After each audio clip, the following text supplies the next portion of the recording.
하나님 말씀은 출애굽기 37장 1절로 16절까지입니다. 37장 1절로 16절을 함께 읽겠습니다.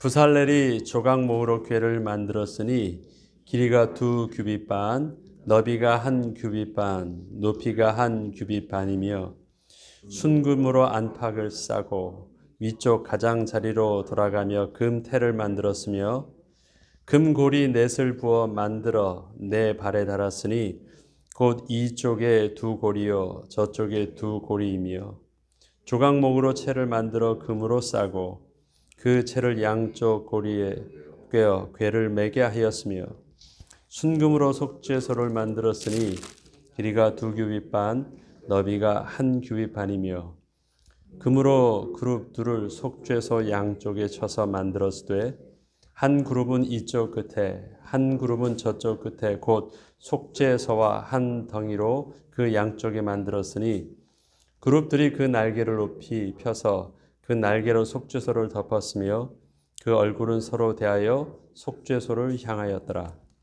그가 또 조각목으로 상을 만들었으니 길이가 2규빗, 너비가 1규빗, 높이가 1규빗 반이며 순금으로 싸고 위쪽 가장자리로 돌아가며 금테를 둘렀으며 그 주위에 손바닥 넓이만한 턱을 만들고 그 턱 주위에 금으로 테를 만들었고 상을 위하여 금고리 넷을 부어 만들어 네 발 위 내 모퉁이에 달았으니 그 고리가 턱 곁에 있어서 상을 매는 채를 꿰게 하였으며 또 조각목으로 상 맬 채를 만들어 금으로 쌌으며 상 위의 기구 곧 대접과 숟가락과 잔과 따르는 병을 순금으로 만들었더라. 아멘. 어저께 제가 하나님께서 이스라엘 백성들에게 성막을 주시지 아니하시고 성막을 중심으로 한 삶을 하나님께서 이스라엘 백성에게 주셨다 말씀드렸습니다. 스데반은 죽어가면서 이스라엘 백성에 대한 이야기를 이 설교를 할 때 그 이스라엘 백성들의 광야의 삶을 뭘로 표현했냐면 광야 교회라고 신약에는 기록하고 있습니다. 하나님께서 광야 교회에서 그렇게 인도하셨다라는 부분들을 광야의 삶을 표현하고 있습니다. 그렇다면 지금 성막 중심으로 하나님께서 살게 하시는 광야의 40년의 기간들, 광야의 그 공동체의 모습 안에 지금 신약의 초대교회 성도의 그 공동체, 그 교회의 모습과 동일한 영적으로 동일한 그 비밀들이 같이 있다라는 것이죠. 초대교회의 중심에는 예배와 모임의 중심에는 그리스도와 성령의 인도하심과 성령의 기름 부으심이 있었습니다.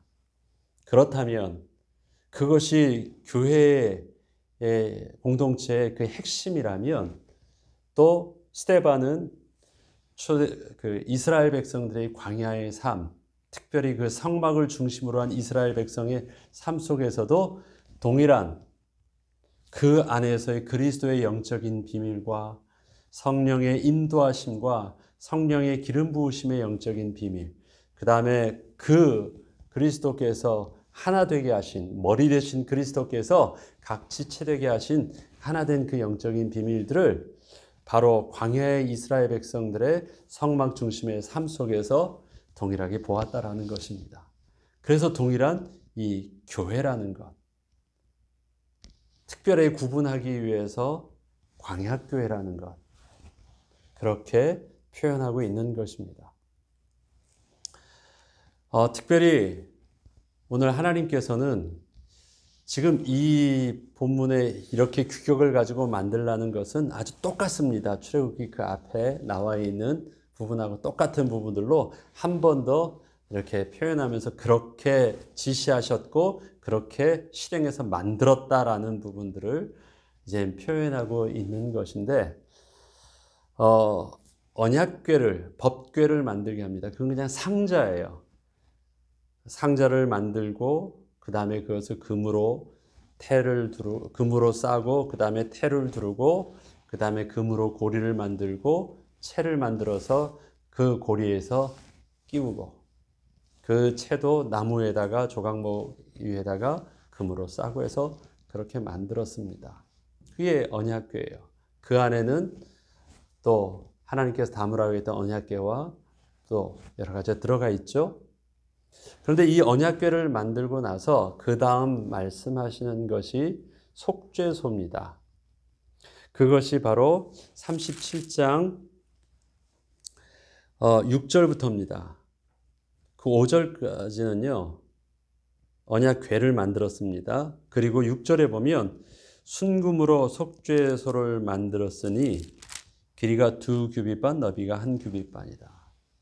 이 속죄소의 그 크기가 이 가로, 세로 이 크기가 언약궤의 크기가 똑같아요. 그럼 그 위에 딱 덮으면 덮개처럼 딱 맞겠죠.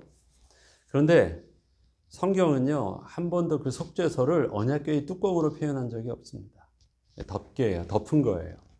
그리고 그 이름을 속죄소라는 표현을 쓰고 또 그 이름을 시은좌, 은혜의 자리, 은혜가 보이는 자리라는 시은좌로 표현을 합니다.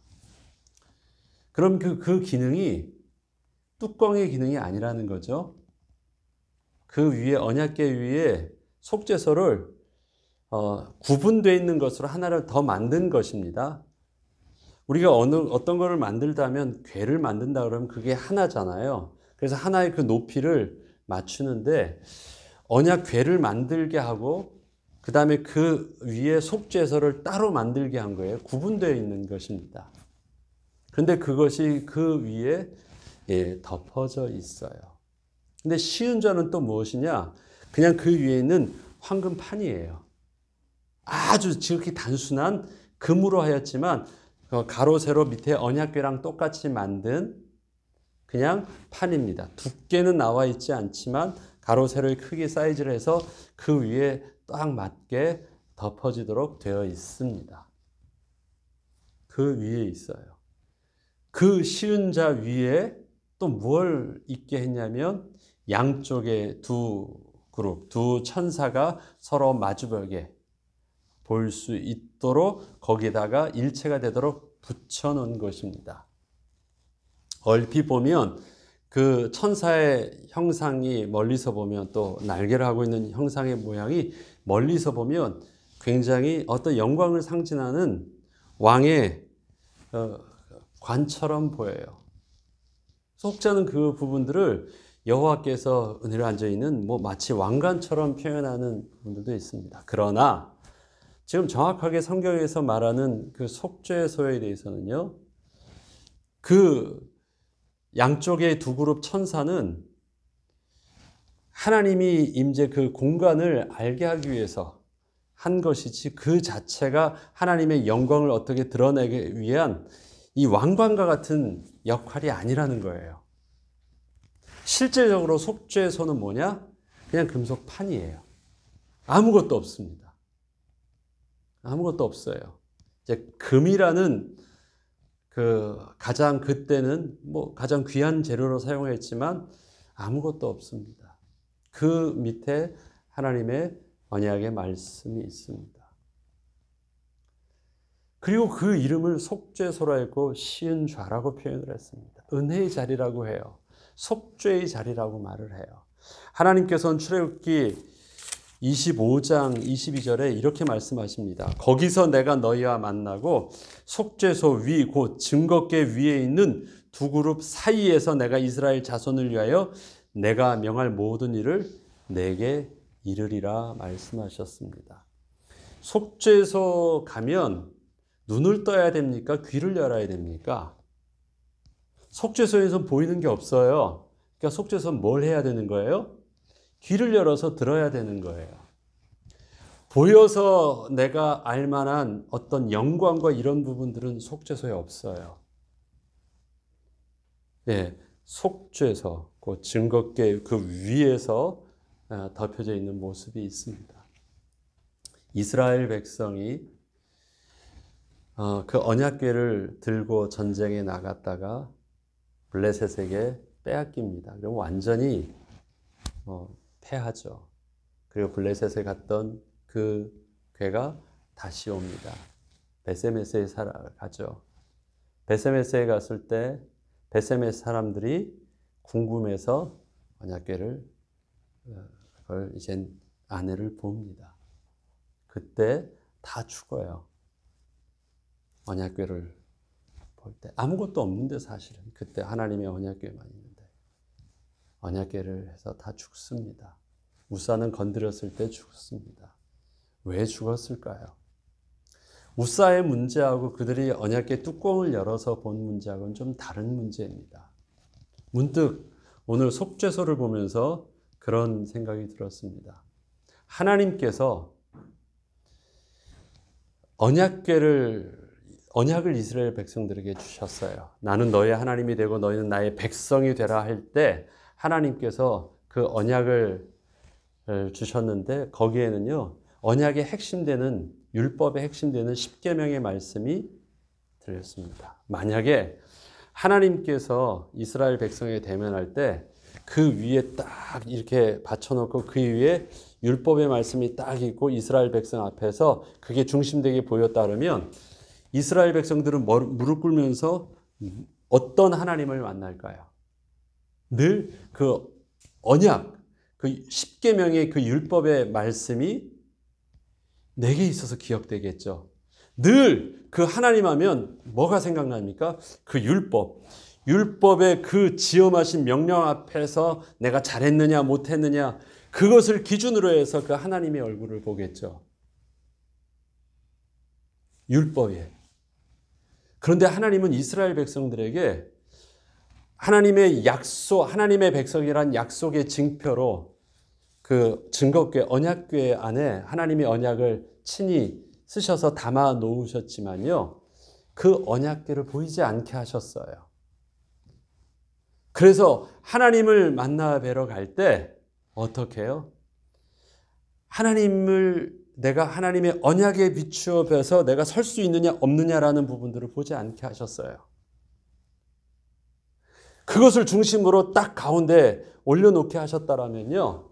그 하나님은 어떤 하나님이에요? 십계명의 하나님이에요. 율법의 하나님이라고요. 율법, 이스라엘 백성이. 그럼 그 율법대로 하면 어떻습니까? 아무것도 이스라엘 백성들의 그 율법의 기준 속에서 살 수 있는, 생존할 수 있는 게 아무것도 없어요. 하나님께서는 이스라엘 백성들이 하나님 앞에, 특히 그 지성소, 그 속죄소 앞에 나아갈 때는요, 아무 때나 나아갈 수 있고 들어가는 것이 아닙니다. 정한 절기가 있습니다. 속죄일이 있죠. 특별히 대속죄일입니다. 딱 한 번, 1년에 한 번 들어가는 것입니다. 속죄일에 또 하나님의 약속하신 그 언약의 피를 들고 하나님께서 정하신 제사장이 정하신 방법으로 그 안에 들어갑니다. 그 안에 들어갈 때도 향을 피워요. 아름다운 향기를 내고 있는 향이 아닙니다. 그 향은 뭐예요? 연기를 낸 거예요. 향을 뿌린 게 아니라 연기를 내서 완전히 가리게 한 것입니다. 그리고 들어가서 하는 행위는 딱 한 가지예요. 뭐 하죠? 언약의 피를 뿌리는 거예요. 뿌리는 것입니다. 어때요? 그 속죄소 위에다 뿌리는 거예요. 뭐 하러 가는 것입니까? 이스라엘 하나님의 언약에 속죄일에 들어가요. 그 날은요. 늘 하나님의 언약의 백성이 율법에 비춰봤을 때 그렇게 살지 못하는 삶의 그 죄를 하나님 앞에 용서받기 위해서 나아갑니다. 그런데 하나님의 언약을. 그래서 하나님 앞에 딱 나갔는데 뭐가 보여요? 그 가운데 딱 언약궤가 보입니까? 언약궤 보이지 않아요. 언약궤는 하나님이 어떻게 해요? 그 속죄소라는 것은 그 언약궤를 덮어요. 내 사랑하는 백성을 봤는데요. 어떻게 하느냐? 나는 지금 아버지한테 잘못한 게 있어서 그 잘못 이렇게 눈치 보면서 용서해 주세요 가려고 하는데 아버지는 어떻게 그건 여기 이거 내려놔. 그리고 얼굴 보기를 원하신대요.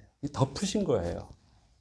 안 보겠다라는 거예요. 그렇게 안 막겠다는 거예요. 너와 나의 백성된 언약은 분명히 근거가 있고 약속이 있고 변치 않는 분명한 너의 언약이 있어. 그래서 하나님의 백성이 난 너의 하나님이 맞는데 내가 너를 만날 때는 그렇게 안 만나겠대요. 어떻게 해요?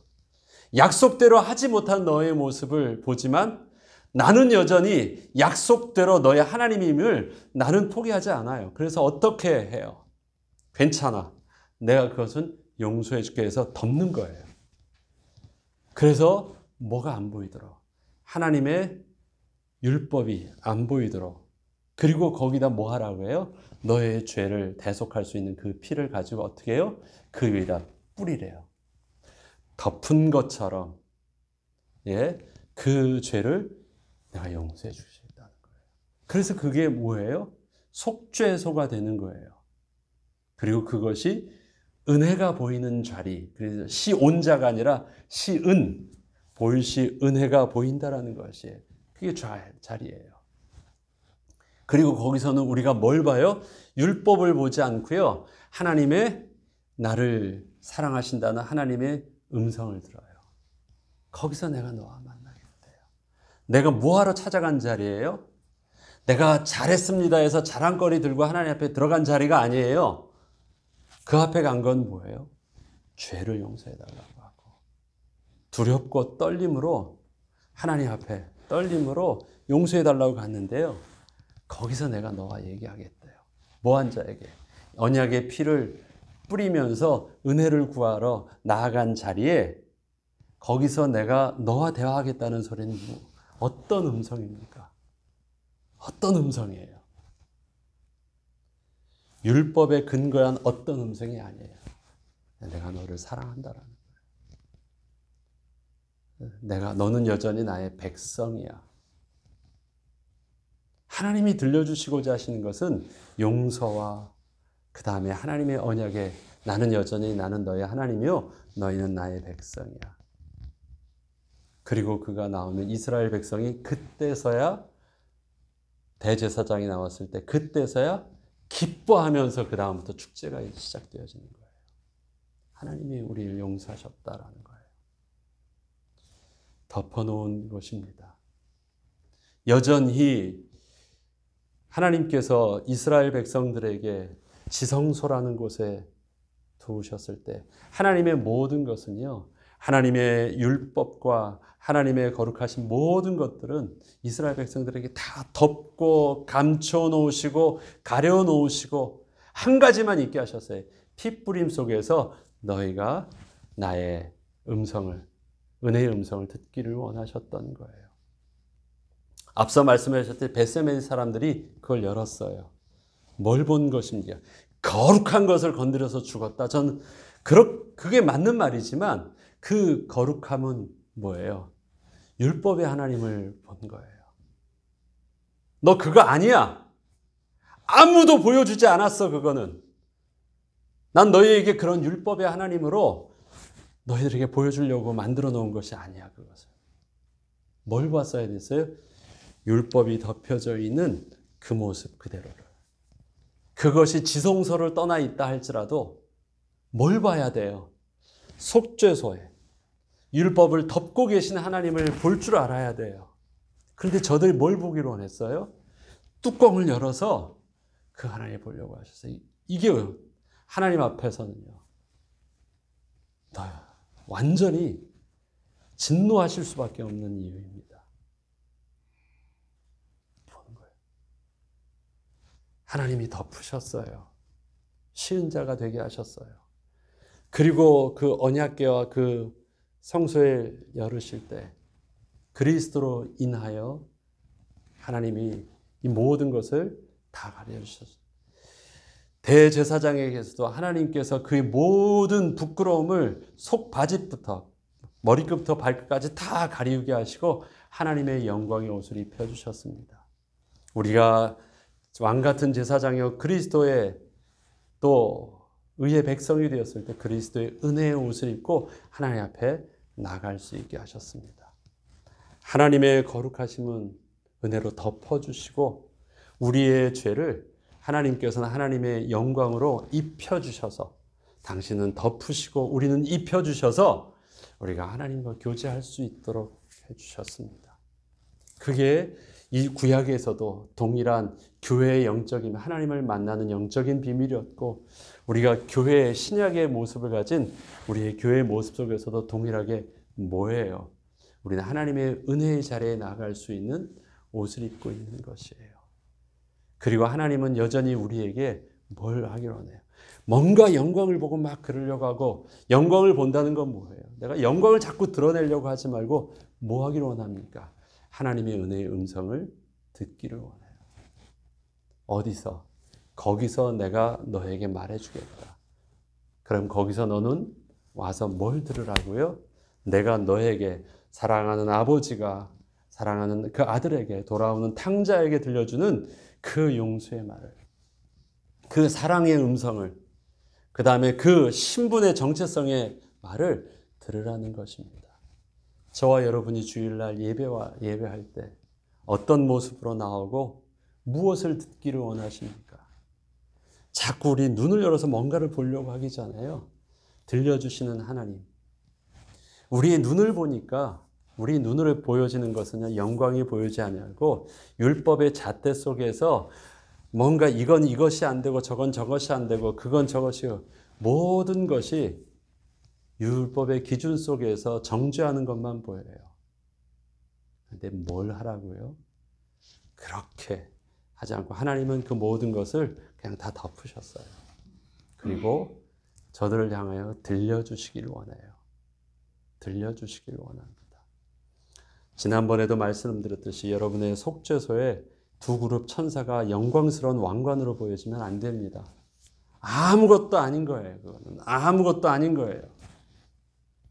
그 가운데 있는 공간에 집중할 수 있는 하나님의 음성을 화려함 속에서 들려지는 두려움의 지진 소리와 천둥 소리와 이런 큰 소리가 아니라 그 속에서 들려지는 하나님의 세미한 음성을 들을 수 있었던 엘리야처럼 우리에게서도 그 모든 화려함과 복잡함과 모든 율법의 기준 속에서의 정죄함과 두려움과 모두 다 내어놓고 그 가운데에서 나에게 거룩한 의의 옷을 언약의 피로 나를 씻어주시고 거룩한 의의 옷을 입은 모습으로 하나님께 나아가서 들려주시는 하나님 음성에 귀 기울일 수 있도록 그것이 우리가 들어야 될 하나님의 말씀이요.